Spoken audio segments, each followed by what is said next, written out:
삐삐는 어른이 되기 싫어. 8장 상어와의 전쟁 읽겠습니다.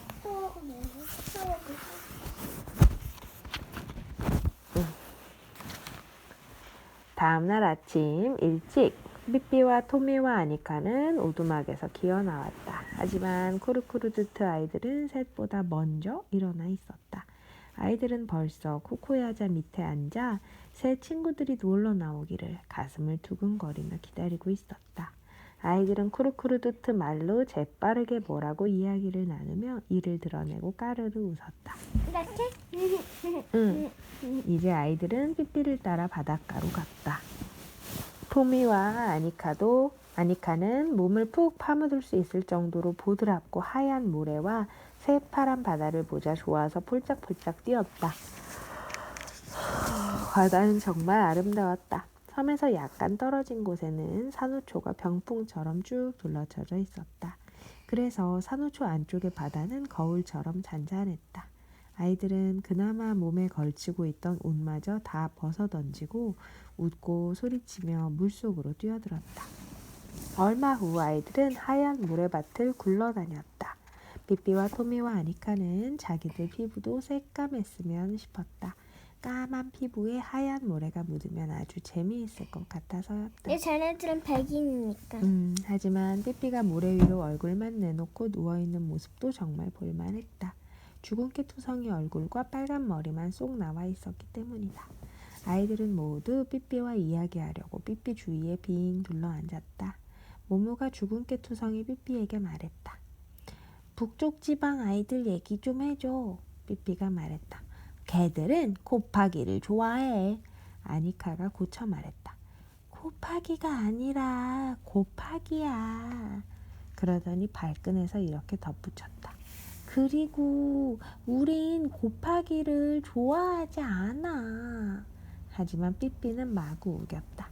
북쪽 아이들은 곱하기를 좋아해. 날마다 곱하기라는 커다란 약풍을 먹지 않으면 미쳐버린다고. 삐삐는 어설픈 쿠르쿠르드트 말로 이야기하는 게 힘들어서 다시 자기 나라 말로 이야기했다. 북쪽 지방의 아이가 울고 있다면 걔네 학교가 몽땅 불에 타버렸거나 방학이 시작됐거나 선생님이 곱하기 숙제를 깜빡 잊고 안 내줬기 때문이라고 생각하면 틀림없어. 그리고 여름방학이 시작되면 다들 어찌나 울고불고 아우성을 치는지 너희가 그 소리를 들으면 죽고 싶을 거야. 방학이 시작되어 학교 문이 쾅 닫히면 안 오는 애들이 없어. 모두들 슬픈 노래를 부르면서 터벅터벅 집으로 돌아가지. 몇 달 동안 곱하기를 못 먹는다는 생각에 훌쩍거리는 거야. 그래, 슬픈 일이야. 너흰 상상도 못할 거야. 삐삐는 이야기를 마치고 나서 한숨을 푹 쉬었다. 아닌데. 토미와 아니카는 픽 하고 코웃음을 쳤다. 모모는 곱하기가 뭔지 궁금해서 더 자세히 듣고 싶다고 했다. 토미가 막 설명하려고 하는데 삐삐가 앞질러 말했다. 그건 이런 거야. 7 곱하기 7은 102. 웃기지? 응. 아니카가 따져 물었다. 그게 어떻게 102야? 토미도 한마디 거들었다. 맞아. 7 곱하기 7은 49잖아. 삐삐가 천연덕스럽게 말했다. 우린 지금 쿠르쿠르드트 섬에 와 있다는 걸 잘 기억해. 여긴 우리나라하고는 전혀 달라. 모든 것이 훨씬 잘 자라는 곳이잖아. 그러니까 여기서는 7 곱하기 7도 훨씬 많아지는 거라고. 토미와 아니카는 다시 픽하고 코웃음을 쳤다. 수학 시간은 롱스타킹 선장 때문에 중단되었다. 롱스타킹 선장은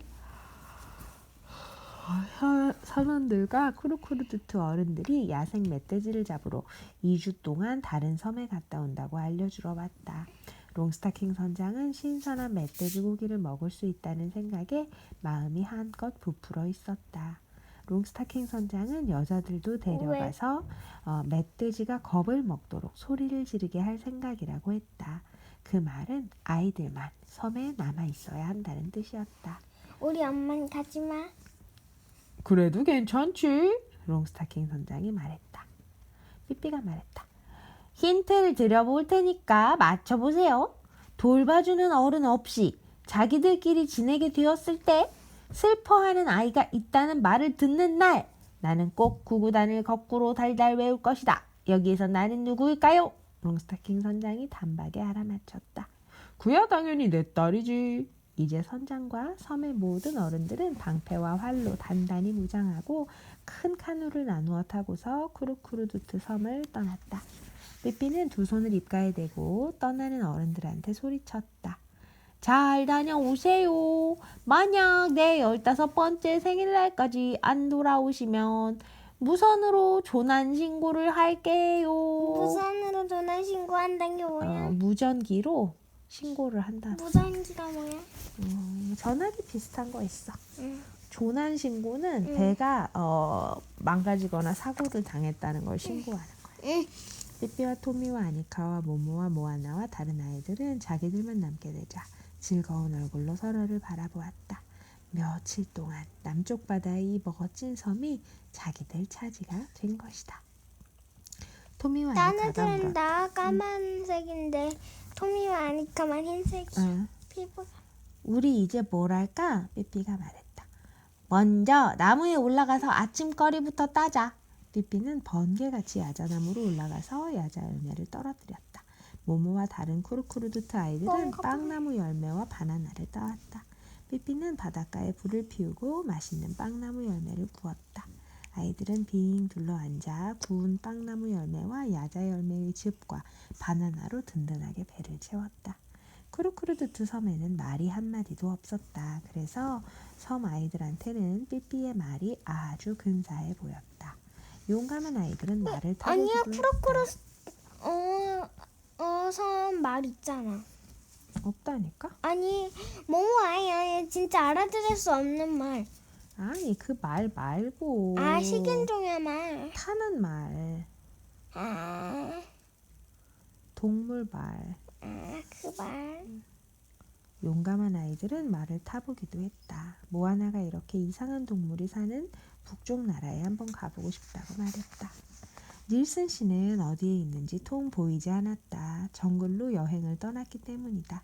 닐슨 씨는 정글에서 친척들을 만났다. 토미와 아니카는 말타기가 실증나서 물었다. 이제 우리 뭘 할까? 모아나가 고개를 갸우뚱거렸다. 북쪽 아이들 멋진 동굴 보고 싶어 한다. 그래 안 그래? 삐삐가 시원하게 대답했다. 북쪽 아이들은 멋진 동굴을 보고 싶어 해. 그럼. 쿠르쿠르두트 섬은 산호초로 이루어진 섬이었다. 섬의 남쪽에는 깎아지른 듯한 높은 산호 절벽이 있었다. 절벽에는 파도에 파인 근사한 동굴들이 곳곳에 있었다. 어떤 동굴은 바다와 닿아 있어서 물이 차 있었다. 또 어떤 동굴은 좀 더 위쪽에 절벽 중간쯤에 뻥 뚫려 있었다. 가장 큰 동굴 속에는 야자 열매와 맛있는 음식이 잔뜩 쌓여 있었다. 하지만 그 동굴로 가는 길은 여간 위험하지 않았다. 우선 엄청 안 위험했나 봐. 가파른 절벽. 엄청 안 위험했나 봐. 여간 위험하지 않았다. 여간 위험하지 않았다는 거는 여간은 보통이라는 뜻이야. 그러니까 여간 위험하지 않다는 거는 보통 위험한 게 아니다 이거야. 보통 위험한 게 아니면 어떻다는 걸까? 엄청 심한. 그렇지, 엄청 심하다는 거지. 그러니까 여간 위험하지 않았다는 거는 엄청나게 위험했다는 거야. 우선 가파른 절벽을 조심스럽게 내려가서 삐죽 튀어나온 바위에 매달려야 했다. 그러지 않으면 물속에 풍덩 빠질 테니까 말이다. 쿠르쿠르두트 섬에서 위험한 곳은 여기뿐이었다. 어린아이들을 잡아먹고 싶어하는 상어가 많았기 때문이다. 하지만 쿠르쿠르두트 아이들은 겁도 없이 조개를 따러 물속으로 곧장 뛰어들었다. 그때마다 누구 하나가 꼭 망을 보고 있다가 상어 지느러미가 눈에 띄면 상어다! 상어! 하고 소리쳐 주었다. 쿠르쿠르두트 아이들은 조개에 들어있는 뽀얗게 빛나는 진주를 커다란 동굴 속에 모아두었다. 아이들은 진주가 유럽이나 미국에서는 큰 돈이 된다는 사실을 전혀 몰랐다. 그래서 진주로 구슬치기를 하며 놀았다. 롱스타킹 선장은 코담배를 사러 갈 때 때때로 진주 몇 알을 가지고 가서 백성들한테 필요한 물건을 사왔다.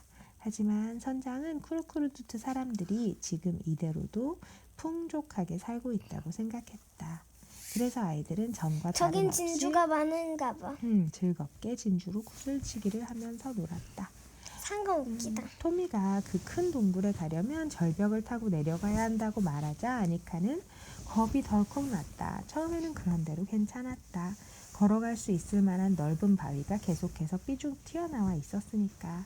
하지만 갈수록 길이 좁아져서 마지막 1, 2미터를 남겨놓고는 절벽을 기어가거나 꼭 매달려 가야 했다. 아니카가 소리쳤다. 2미터. 이 침대 정도?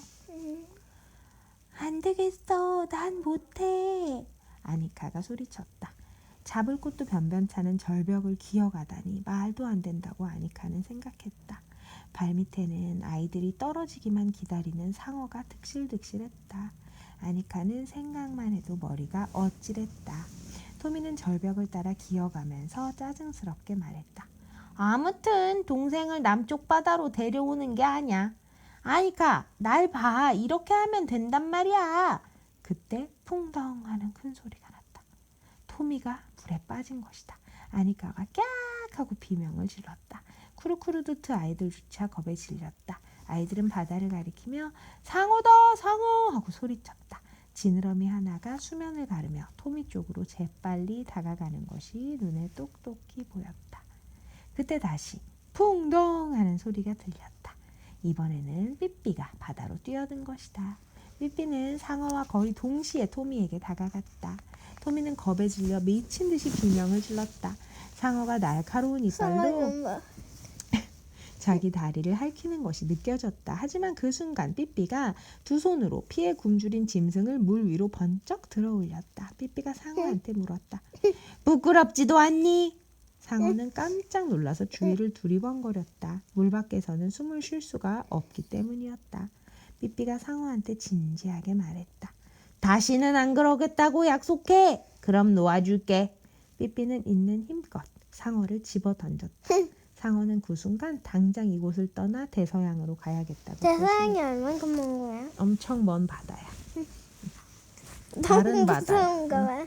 그 사이에 토미는 가까스로 물 위로 솟아있는 평평하고 좁은 바위로 기어올라 덜덜 떨면서 앉아 있었다. 토미의 다리에서는 피가 흐르고 있었다.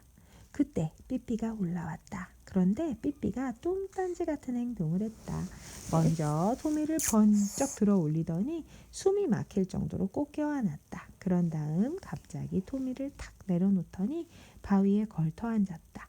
삐삐는 두 손으로 얼굴을 감쌌다. 그러고는 엉엉 울었다. 삐삐가 울다니. 토미와 아니카와 모든 쿠르쿠르두트 아이들은 깜짝 놀라 삐삐를 바라보았다. 모모가 조심스레 물었다. 토미가 잡아먹힐 뻔해서 우는 거야? 그러자 삐삐는 눈물을 닦으며 시무룩하게 대답했다. 아니, 상어가 아침도 못 먹고 배고파할 것이 가엾어서. 끝입니다.